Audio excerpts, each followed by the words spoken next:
오늘도 하나님께서 새 하루를 허락해 주셨습니다.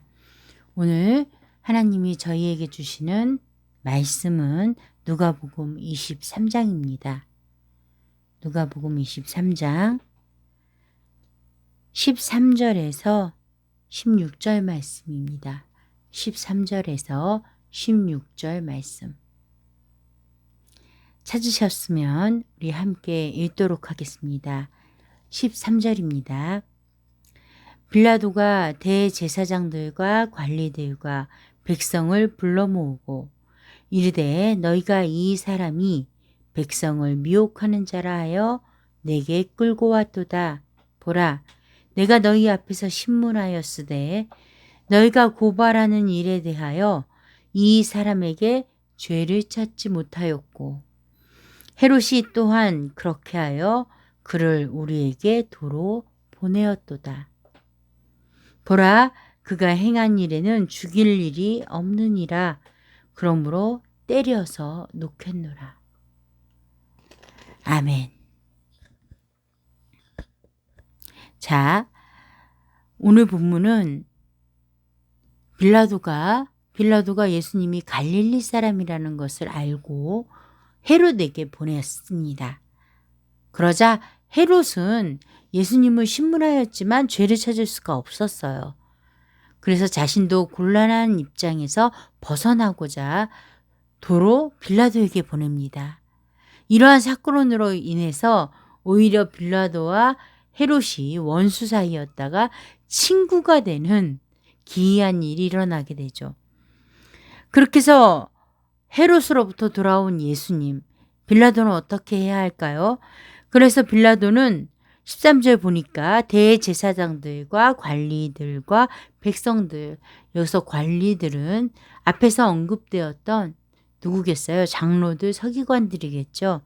이들과 백성들, 이 백성 안에는 예수님을 고발하였던, 힘써서 고발하였던 무리들이 포함되어 있을 것입니다. 이 사람들을 불러 모읍니다. 왜요? 자, 이제부터 빌라도가 예수님에 대해 어떠한 결정을 내릴 것인데 그 결정을 들을 증인으로 삼고자 한 거예요. 그래서 이곳에 고소한 사람들이 포함되어 있다라는 것이죠. 14절 볼까요? 이르되 너희가 이 사람이 백성을 미혹하는 자라 하여. 어떤 자로 고소했다고요? 미혹하는 자. 미혹하는 자가 뭐예요? 이 사람들에게 쉽게 말해서 사기를 쳤다. 사기꾼이라는 거예요. 악한 길로 끌고 갔다라는 거예요. 그런데 빌라도가 예수님을 모든 고소한 사람들 앞에서 신문을 했어요. 어떠한 신문 내용이었는지 분명히 지금 모아 불러들인 백성들, 대제사장들, 관리인들, 이들은 다 보았어요. 다 들었어요. 그러니까 너희가 그걸 보았지 않느냐라고 말을 합니다. 그런데 내가 너희가 보고 들은 거와 같이 신문을 했지만 미혹하는 죄를 짓지 않았어 라고 빌라도가 결론을 내리는 거예요.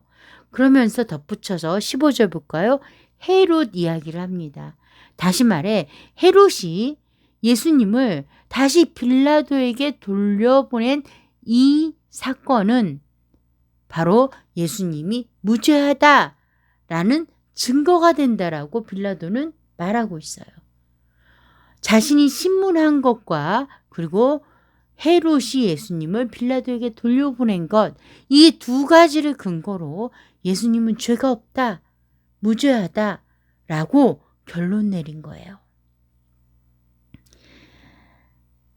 그러나 그리고 16절 보니까 그러므로 때려서 놓겠노라. 여기가 재미있어요. 예수님이 무죄라고 말을 하고 있잖아요. 아무 죄가 없다라고 하면서 어떻게 한다고요? 때려서 놓겠노라. 이 말은요. 때린다라는 것은 채찍으로 친다라는 말이고 이 안에 어떤 말이 포함되어 있는가 하면 가르쳐서 훈계해서 잘못한 것을 바르게 교훈해서 그래서 채찍으로 치고 석방하겠다 이 말이에요. 이 말은 무죄한 사람한테 해당되지 않아요. 예수님은 무죄해요. 그런데 왜 이렇게 말을 했을까요? 빌라도는 적절하게 지금 고소하고 있는 그들의 마음과 타협한 거예요.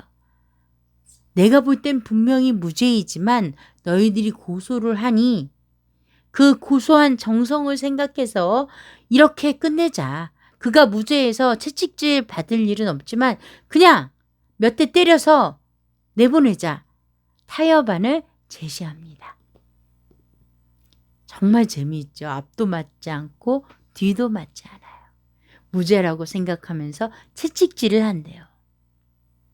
자, 어쨌든 빌라도는 예수님에 대해서 무죄를 선언했습니다. 우리가 잘 알고 있는 것처럼 내일 우리가 볼 본문을 보면 결국 예수님은 십자가형을 받게 돼요. 그리고 실제로 십자가에 죽으십니다. 자, 이렇게 빌라도의 무죄 선언은 너무나도 무력해요. 아무런 힘이 없어요. 빌라도 자신이 예수님이 아무 죄가 없다고 생각하고 믿었지만 실제로 그것을 실행으로 옮길 수가 없었어요. 그래서 야고보서는 이러한 믿음을 무슨 믿음이라고 말합니까? 죽은 믿음이라고 말합니다. 행할 수 없잖아요. 그걸 믿었다고 할 수 있을까요?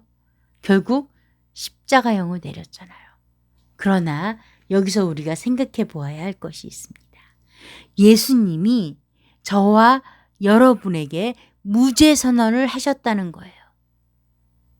예수님이 십자가에 죽으심으로 죄값을 치르시고 십자가에 죽으시고 부활하신 예수님을 믿는 모든 이들에게 무죄 선언을 하시는데 이 선언은 빌라도의 무죄 선언과는 너무나 판이하게 다르다는 거예요. 아무도 이 선언을 무효화할 수가 없어요. 왜 그런가요? 이미 값을 치렀기 때문이에요. 예수님이 제물이 되셨어요. 그래서 이미 값을 치렀어요. 그리고 누구의 무죄 선언이에요? 빌라도는 죄인이에요. 죄인의 무죄 선언이 효력이 있을까요? 무력할 수밖에 없어요. 그러나 예수님의 무죄 선언은요, 죄 없으신 분의 무죄 선언이라는 거예요. 정말 놀랍지 않으십니까? 예수님은 빌라도가 무죄 선언을 했다고 하더라도 그것에 어떠한 영향도 받지 못했지만 저와 여러분은 예수님의 이 무죄 선언으로 말미암아 죄의 종에서 의의 종으로 신분이 변화되고 우리의 존재 자체, 우리의 정체성이 완벽하게 변화되었다라는 거예요. 무한하고 죽을 수밖에 없던 존재가 영생을 얻는 존재로 바뀌었다는 것입니다. 우리가 오늘 이 본문을 통해 우리가 알아야 하고 기억해야 하는 것은 바로 이것입니다. 저와 여러분은 시시한 존재가 아니에요.